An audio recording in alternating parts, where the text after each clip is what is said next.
Okay, now we have the pleasure of having Director Koba with us to talk about the recommendations from the Department of Administrative Services for the management review. Welcome. We haven't had an opportunity to say hello in front of our commission, but welcome to your new role. Very excited to have you there and grateful for the work that you've immediately just dug into and being able to be so responsive to this management review and getting the recommendations to us so quickly. So thank you, and I'll turn it over to you. There I am. There Good you morning, are. Madam Chair and members of the Commission. Katy Coba, State's Chief Operating Officer and Director of the Department of Administrative Services, and it is a pleasure to have a chance to come before you this morning to see my old friend Commissioner Lohman and to meet certainly Commissioner Brown and Commissioner Bainey, who we had some interaction with on this project. Commissioner O'Halloran, nice to meet you as well. So I'm here to speak briefly to the Department of Administrative Services recommendations as a result of the McKinsey management assessment that was conducted over the course of last year and early into this year. I think you have probably read the management assessment and have it memorized, and hopefully you have a set of our recommendations in front of you. And I did want to once again thank the Chair and Commissioner Brown for your input as we worked on the recommendations. So I think one of the key messages that I want to deliver to the Commission and what we delivered to the Governor's office is it's clear that the management assessment that was conducted by McKinsey indicated that ODOT is not a broken organization. This is a highly competent organization. They rate up equally in the top quartile with other Western state departments of transportation. And I think that's a very, very clear message as the legislature is deliberating on a transportation package, as the commission considers its role in working with the department in delivering what we hope will be a very substantial package, that this is an organization that is more than capable of doing that work. And that, I think, is really, really good news for all of us involved in this huge and important effort for the state of Oregon. The other strength that was clearly highlighted in the management assessment is ODOT's stakeholder involvement. It has been something that I've been aware of previous to my current role. This is an organization that is known for being very, very well connected with the stakeholders around the state. Organizational leadership and culture drive strong planning and project outcomes. This is an agency that is full of very professional individuals. They take their work seriously and they deliver a good product. Some of the areas that were highlighted, so given that, I think the message that I take out of the management assessment performed by McKinsey is, as any state agency, coming from an agency and now in a new agency, there's always room for improvement. And that is no surprise to any of us. And so the McKinsey assessment and then our recommendations, I think, really highlight where we think there are the areas for immediate improvement, as well as some additional work that can be done by the commission and the agency, really just to tighten up what's going on. It's a great opportunity to kind of look at the things you do on a day in and day out basis and take a pause and say, what are the things that we can do to make this work even better? And so I think that's a great opportunity for the commission and the department moving forward. The challenge is going to be doing that work in concert with what we hope is a very significant package.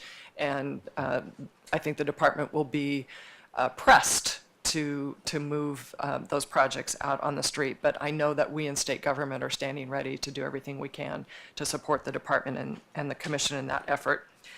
So I wanted to just quickly go through our recommendations and then obviously answer any questions that you may have.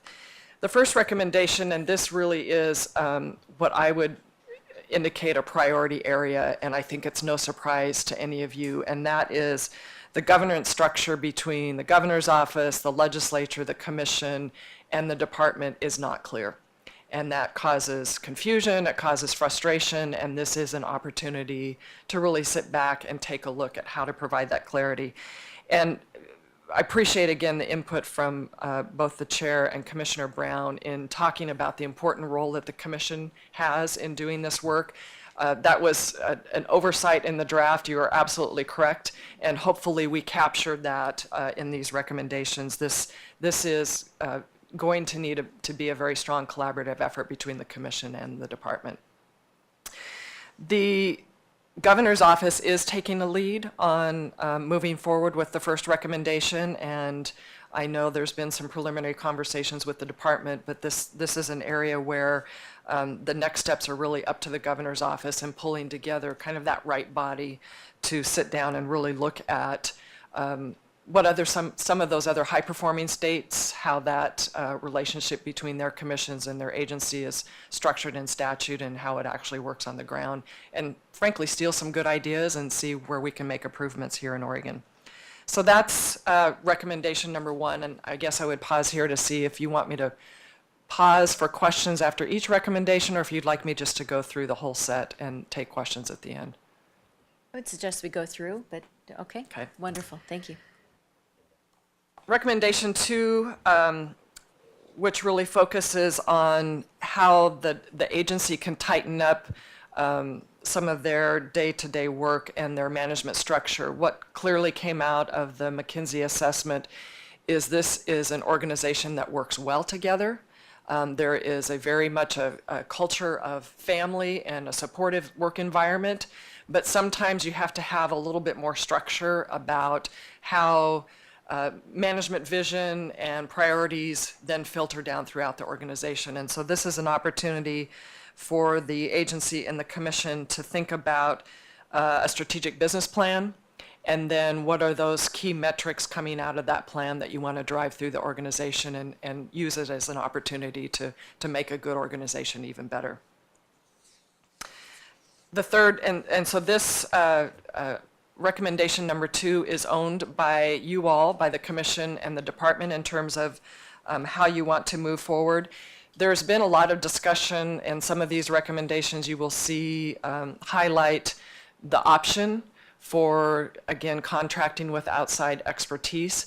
That's really under the purview of the Commission and the Department, how much you want to do that. If you look at these and say, we think we can come up with a better way to move forward with this work, you have the leeway to do that. There's obviously concern that I've heard expressed about spending more dollars on outside consultants, and I think that's a very prudent concern. At the same time, I've not been shy to say to a number of people, you don't seem to trust right now the department's own work. So if you are trusting of the work that the department can do in this area and will accept what comes out of that, then I don't think an outside consultant is necessary. But if you feel you need kind of that outside third-party review, then that is something that you may want to consider.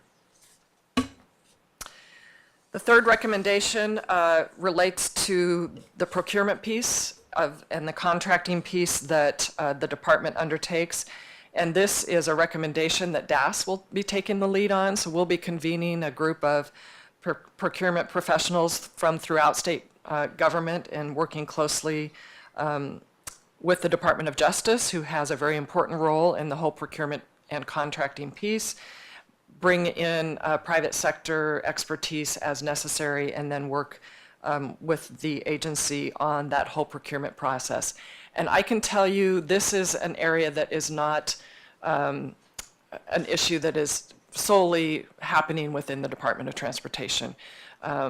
Having been on the job now a little more than 6 months in the Department of Administrative Services, there are a lot of things that go into procurement. And so we hope actually to learn from this work done in ODOT and see where we can spread that throughout the rest of the state government. The fourth recommendation is really that focus that McKinsey highlighted in terms of how ODOT manages its fleet and facilities. This is another place where there are outside expertise that could be used, but if you all feel comfortable with ODOT carrying out that work on its own, that would fall under your decision making to do that. This is a recommendation that is now under ODOT and the Commission's lead to move forward on. The fifth item is taking, as I had mentioned earlier, a clear strength of the agency, and that is their stakeholder engagement. And what the McKinsey report highlighted is that external outreach at the beginning is, probably not exceeded by anyone throughout the United States. But what McKinsey heard from stakeholder interviews is some of that follow-up is not as clear and crisp. And this really is an opportunity to work on that back end, kind of closing the loop back with stakeholders as decisions are made or decisions in the process, and clarifying what the decision-making process looks like and how then those decisions get filtered back out to those critical stakeholders.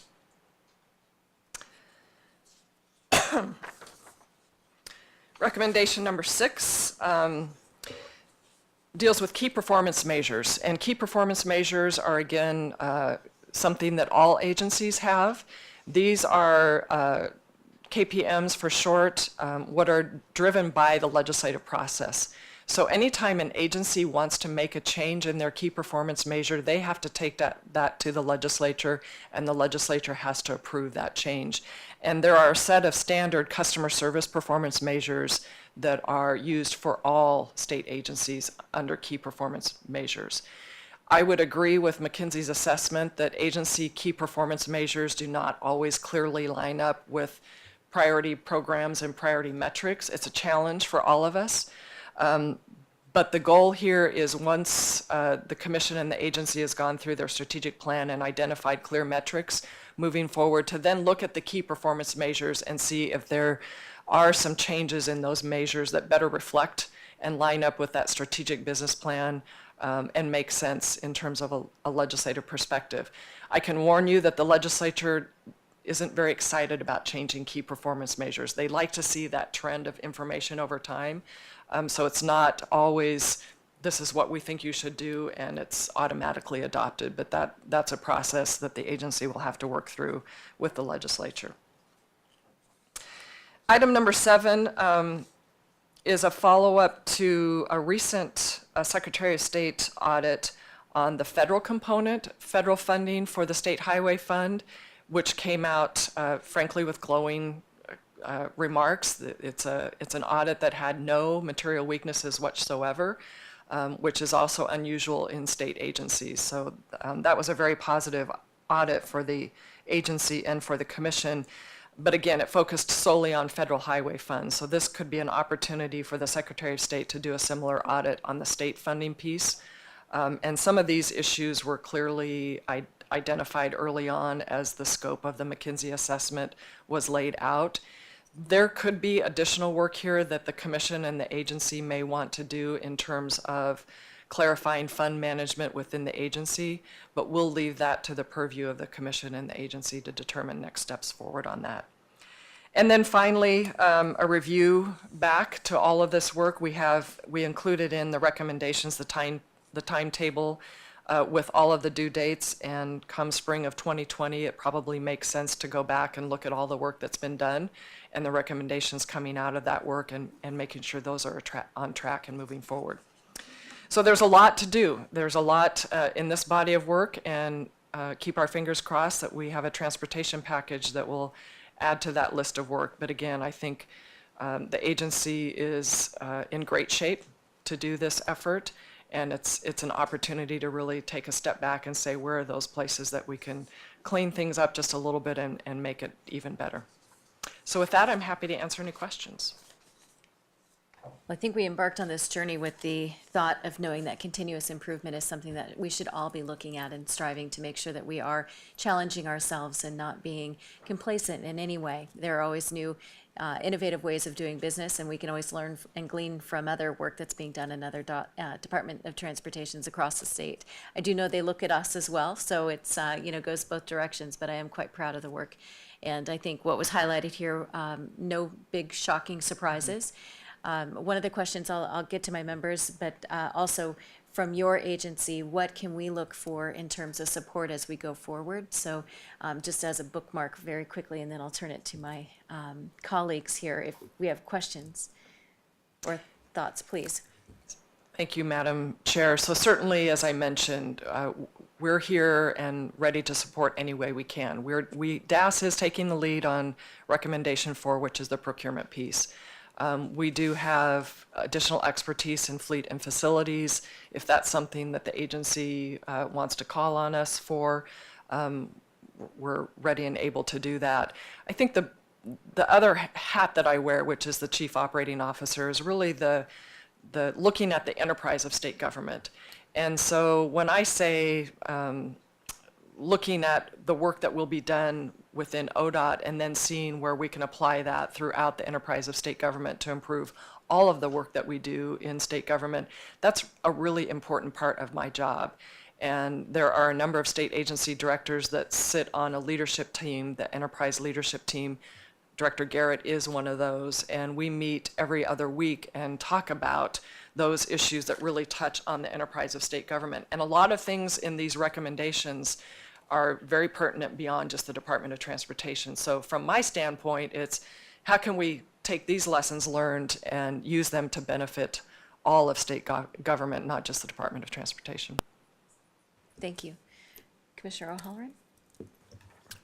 First of all, thank you very much. I know this goes back quite a while, and with great interest from our colleagues at the Capitol. So thank you for your diligence on it, and again, thank you to the McKinsey crew for the work that they've done. I think a couple questions. I know at the federal level, there's an Office of an Inspector General that kind of performs an ongoing review of procurement and contract awards. And I'm not suggesting that we establish one, but I am looking for what measures could we take to assure an ongoing diligence of the issues that you've outlined, so that it's not allow things to accrue for a number of years and then go look at it and see what we did wrong. Mm-hmm. But I think just to assure that ongoing diligence, how do you recommend we achieve that? Madam Chair, Commissioner O'Halloran, your point is right on. I would say the office that's comparable at the state level to an Inspector General is really the Secretary of State. And they've performed two different kinds of audits. They do financial audits. They also do performance audits, and those performance audits can be on a whole range of issues that they choose to conduct those on. Procurement can be one of those if they choose to do that. But procurement in particular is, I guess I was surprised coming to this job, it has very high profile for a number of different reasons, and if you think about it, you can understand why. There are competing interests for how the state spends its dollars. And those interests are not always just the most efficient way, because there are political factors that have interest in accessing those dollars. Small, minority-owned, women-owned firms, geographic, making sure rural communities have access to dollars, not just urban communities. And when you take those factors into place, it makes it challenging to really set up a procurement process that's efficient, uses taxpayer dollars wisely, and yet meets all of those competing interests that have very strong interest in procurement and contracting. So this is an area that I'm spending a lot more time in than I realized I would when I came to the job. There's also a lot of discussion, particularly right now, around IT procurement, I would say in particular, and where that procurement and vendor management should be housed. So I think a lot more to come on this, and so when I say the work that will be done in the Department of Transportation, we will be taking those ideas and looking at how we in DAS manage procurement. A lot of procurement is delegated up to a certain dollar amount to agencies.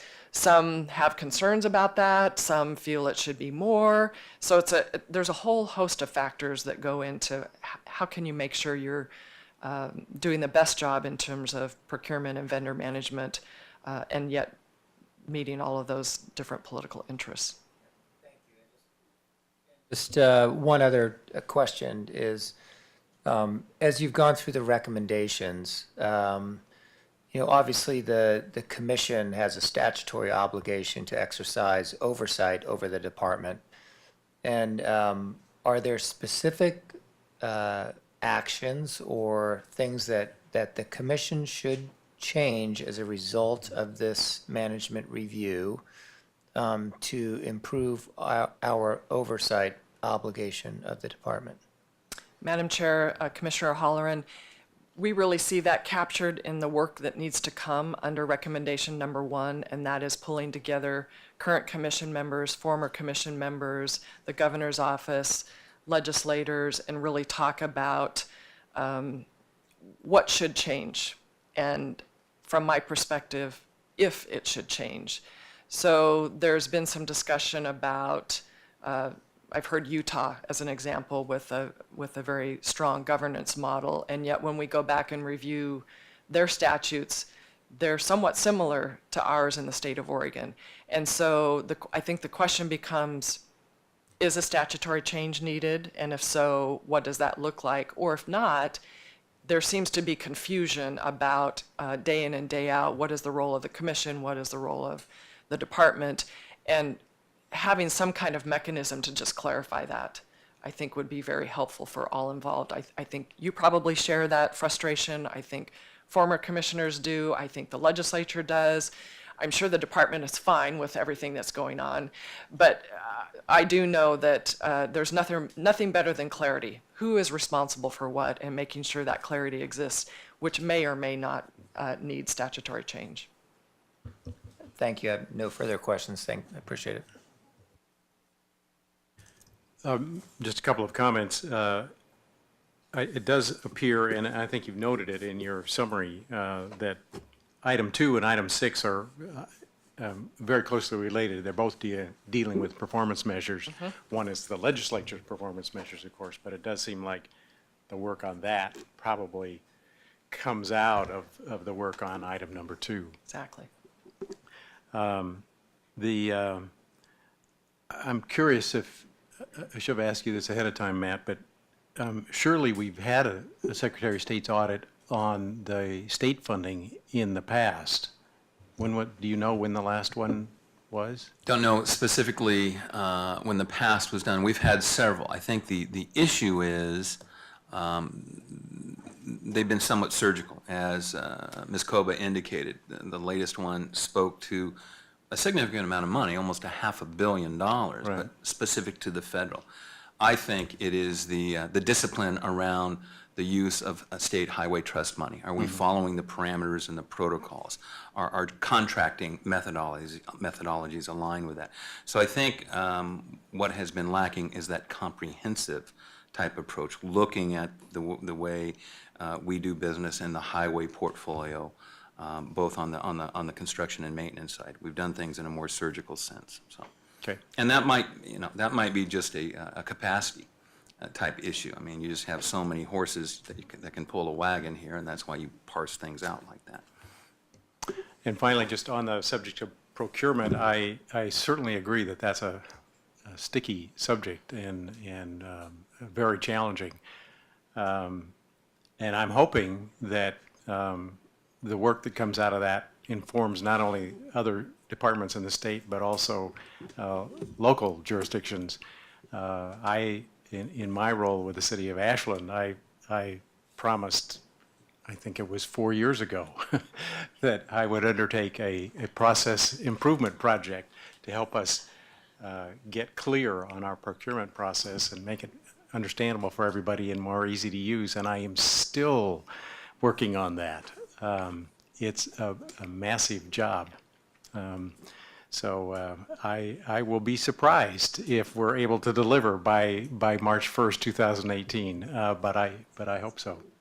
Maybe we can have you serve on our panel. Oh, that frightens me.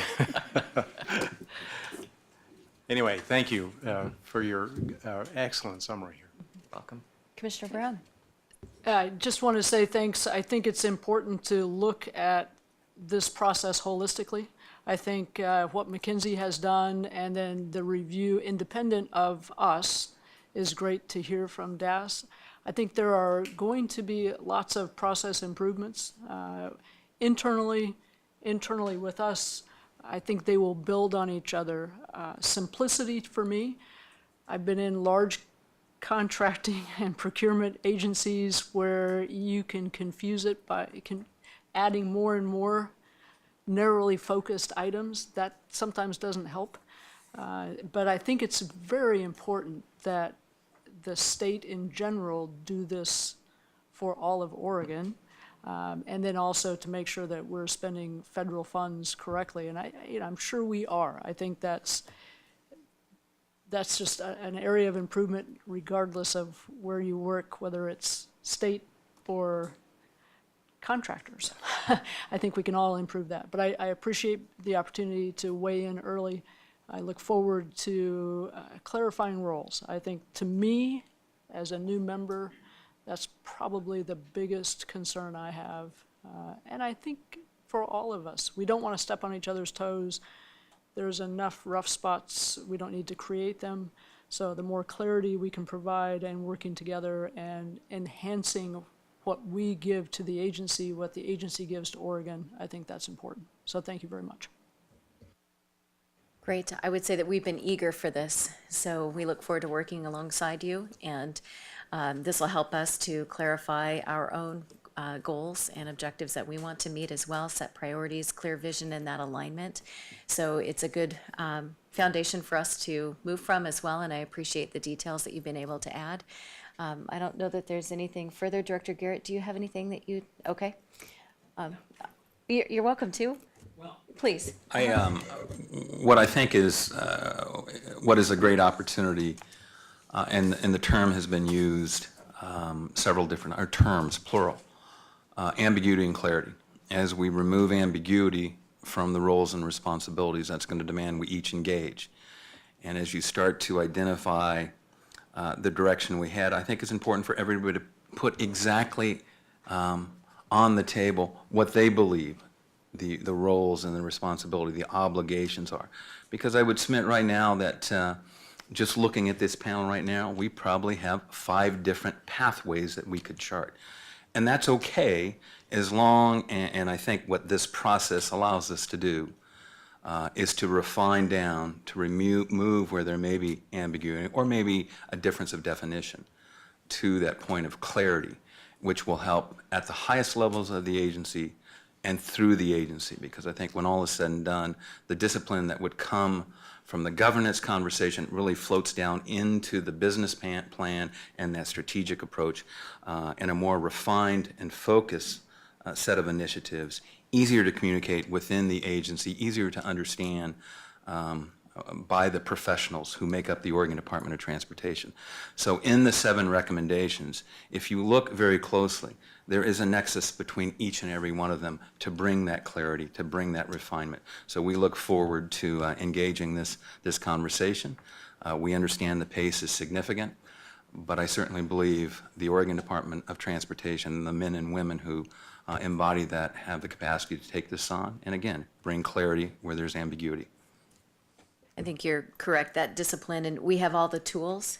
It's making sure that we have them organized in a way that offers transparency and clarity so that in order for us to fulfill our governance and oversight role, we need to make sure that we don't have 5 different directions that we're trying to go. And I think this will allow us in that strategic alignment to move in that direction. So I very much appreciate first of all, your time today, but then also the offer to walk us through some of this. And we will probably need some assistance and making sure that we get that strategic planning done quickly so that we can put to rest some of the challenges that we've had. So thank you very much for being with us today. And yeah, we look forward to working together. Thank you and good luck. Thank you. All right.